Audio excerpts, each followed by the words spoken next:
con Wilder Martínez, director comercial de la empresa Calimayor y Asociados, que es una empresa que se dedica a la consultoría de ingeniería. Gracias por recibirnos, Wilder. Sebastián, encantado.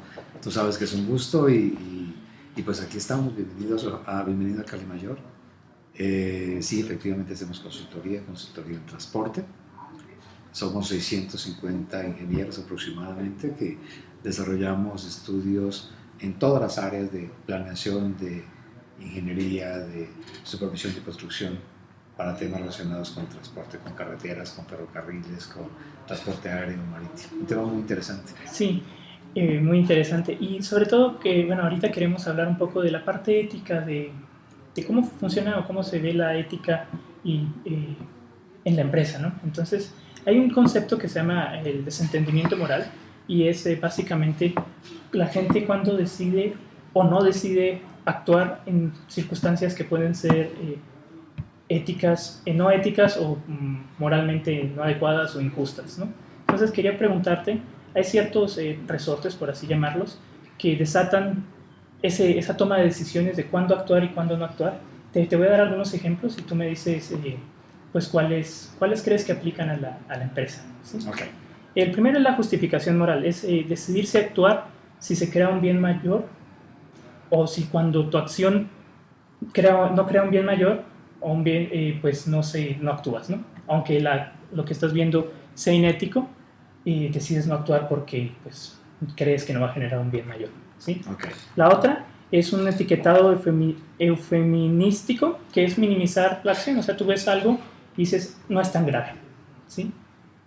La otra puede ser la comparación paliativa, es decir, pudo haber salido peor, entonces, o pudo haber sido más grave, entonces pues no hubo problema con el que no actuara, ¿sí? Es decir, ves a alguien que lo golpean y dices, pues pudieron haberlo matado, entonces no fue tan grave, ¿sí? Finalmente es la disolución de responsabilidad, es decir, bueno, pues no soy el único responsable, hay muchos responsables, entonces el hecho de que yo no haya hecho algo o que no haya actuado, pues no genera tantos problemas, ¿sí? O el hecho de que haya actuado, pues ayudó, ¿no? ¿Sí? Y luego es el desplazamiento de la responsabilidad, es decir, no me toca a mí, le toca a alguien en un nivel más alto que yo, ¿sí? Después puede ser distorsión de las consecuencias, es decir, que los resultados no fueron tan graves como pudieron haber sido.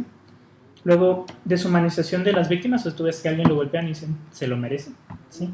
Y la otra es atribuir la culpa a las circunstancias, es decir, pues es que como las circunstancias son así, pues ni modo, eso pasa y no se puede evitar, ¿no? México es un país muy violento, entonces pues la circunstancia es así y no se puede hacer nada, ¿no? Entonces, ¿cuáles crees que apliquen en tu experiencia en Calimayor?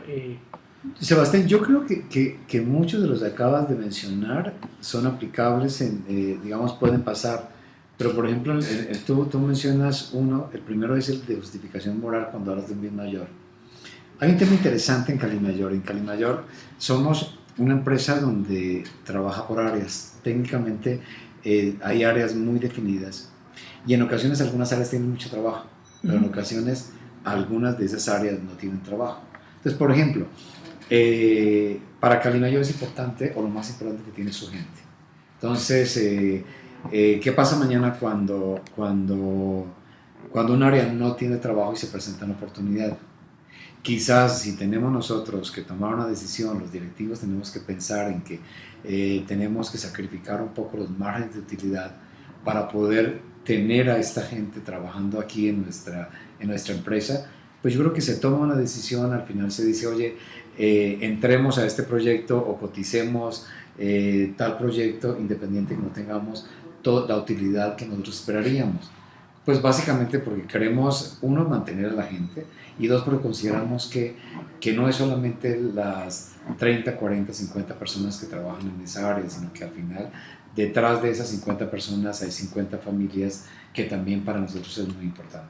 Yo creo que, por ejemplo, eso podría ser, quizás, no sé, tú me dices si eso puede ser un tema de justificación moral, y es los directivos debemos también pensar uno en empresa, pero también debemos pensar en el bien que le tenemos que hacer a la gente. O sea, es la decisión que debemos tomar. Toma un proyecto a unos márgenes de utilidad mínimos para mantener a la gente, o simplemente le digo a la gente, oye, hoy no tengo trabajo, te vas. Sí, claro, y entonces ahí es donde está pues la decisión de tomarla o no tomarla. De tomarla o no tomarla. Así es. ¿Y qué otros crees que sean? ¿Qué otros? Mira, por ejemplo, en temas volvemos a lo mismo cuando trabajamos de manera conjunta en áreas. En áreas, cuando trabajamos de manera conjunta un proyecto, siempre se nombra un líder de proyecto, lo llamamos nosotros. Es como el director de proyecto, es quien le da la cara al cliente y es el que se encarga de la relación directa con el cliente para que nuestros estudios se lo entreguen a él en tiempo y en forma.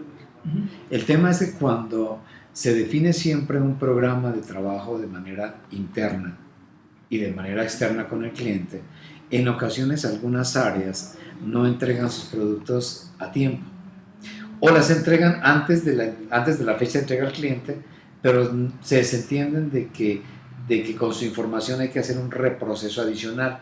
Me explico, a ti tú eres el responsable, Sebastián. Entonces, todas las áreas tienes que entregar el informe mañana, pero entonces tú necesitas sacar conclusiones del informe, de toda la información que te entregan, o reprocesar esa información, y la gente te entrega hoy a las 5 de la tarde, a las 8 de la noche o mañana en la mañana. Entonces, al final se están desentendiendo un poco de que no tienen que darle la cara al cliente, sino quien la entrega finalmente eres tú. De manera consciente, yo creo que no. O sea, yo creo que no, porque al final somos un equipo y no creo que ellos de manera consciente como que digan, oye, afectemos a Sebastián que tiene que quedarse toda la noche sin dormir. O sea, es como que es una disolución de la responsabilidad. Son tantas áreas que dicen, pues mira, yo entrego mi parte y... Entregué mi parte y hasta ahí me tocaba y yo cumplí. Sí. Pero pues el problema es que Sebastián tiene que reprocesar eso o tiene que meterlo a un informe y mañana tiene que dar la cara por la empresa. Y para nosotros como empresa, al final, un tema importante es el cliente. O sea, nosotros prestamos servicios. Y si no le prestamos un buen servicio y le entregamos nuestros productos en tiempo y en forma, al final estamos teniendo una satisfacción del cliente y muy seguramente el cliente nos va a volver a contratar para otros proyectos. Okay. ¿Y alguna otra que consideres que se presenta pues, en tu experiencia en la empresa? Yo creo, a ver, hay un tema interesante cuando hablamos del tema sobre todo de cotizaciones, de costos. Cuando hablamos del tema de costos, como nosotros no vendemos un producto, como cuando tú vas al Walmart y dices, oye, voy a comprar un champú y el champú ya se sabe que el champú cuesta tanto, sino vendemos eso, es un servicio. Entonces, el tema es que no está definido un monto, o sea, tú puedes decir, bueno, el cliente me está pidiendo que haga esta serie de actividades y al final yo creo que más o menos el proyecto debe estar en estos precios. Para definir eso, el área técnica puede establecer y dice, mire, voy a utilizar 20 personas, voy a demorar tanto tiempo, y al final da un costo. Pero cuando ya se va a entregar al cliente, antes de entregar al cliente, revisamos cuánto nos dio el presupuesto. Oye, de pronto uno dice, oye, está demasiado costoso, o sea, la competencia podría cobrarlo, otra empresa podría cobrarlo de pronto menos. Entonces, las áreas a veces no son conscientes en que al final tienen que entregar un precio muy competitivo y entonces dicen, oye, tome la decisión el directivo, tome la decisión la directora general, tome la decisión el director comercial, tome la decisión otra persona, pero la decisión no es optimice el costo, optimice la cantidad de personas y, oye, que si tenías 20 personas, quizás puedes trabajar con 15, entonces estás bajando el costo. No, la decisión es, tú organizaste tu equipo y vas a trabajar 20 y pues que si los directivos consideran que es costoso, pues que de pronto reduzcan los márgenes de utilidad o que de pronto tomen una decisión diferente, pero digamos, desplazan la responsabilidad. O sea, sí. Es un tema que al final dicen, no, yo creo que se debe hacer así, cobrar así, y si no son competitivos, pues bajen la utilidad. Sí, o páseselo al director. Páseselo al siguiente nivel a la directora, que la directora al final diga sí o diga no. Sí, entonces desplazan la responsabilidad. Oye, y eso ya lo mencionaste, pero quería retocar el tema de ¿Tú crees que las personas son conscientes, o la empresa en general, las dos partes son conscientes de que hay gente que desplaza se disuelve la responsabilidad? ¿Sí?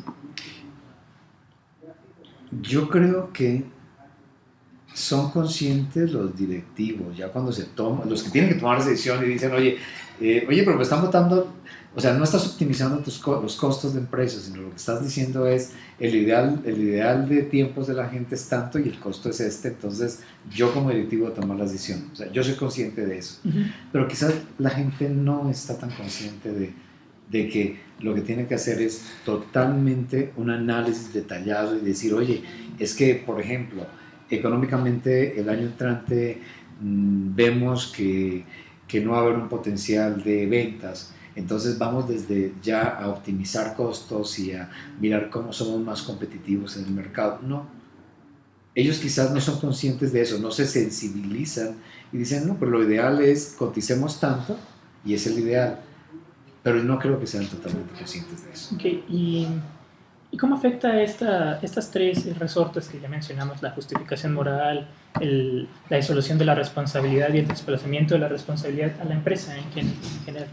En general afecta porque la empresa, por ejemplo, el primero que hablábamos, yo creo que es un bien de la empresa. O sea, la empresa al final piensa también en su gente y dice, en algún momento no debe estar sacando o rompiendo contratos con el personal. Entonces, lo que mencionaba yo, que en ocasiones hay que sacrificar márgenes de utilidad para mantener a la gente, eso es un bien que se le hace a ellos. Entonces, pienso que es algo positivo que tenemos como empresa.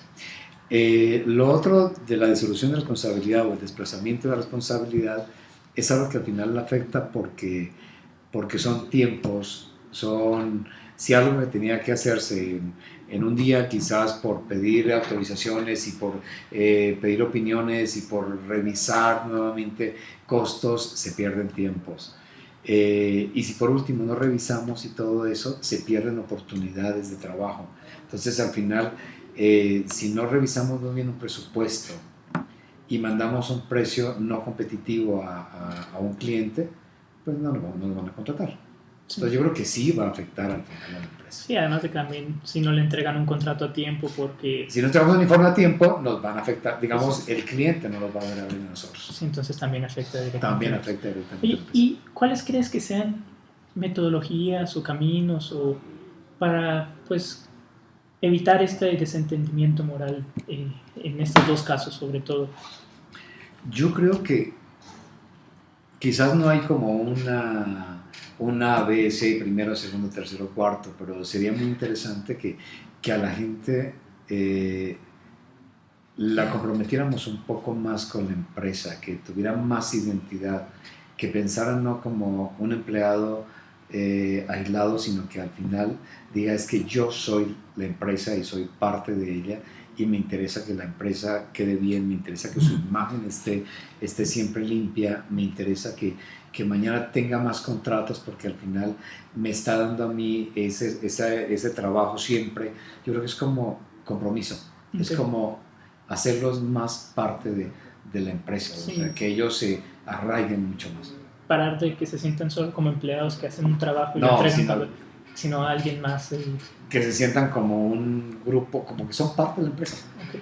Pues Wilder, muchísimas gracias por tu tiempo y por esta muy interesante entrevista y pues seguiremos en contacto para... Oye, Sebastián, encantado. Muchas gracias. Tú sabes que aquí esta es tu casa, por favor, bienvenido, cuando quieras. Hasta luego. Bueno, gracias.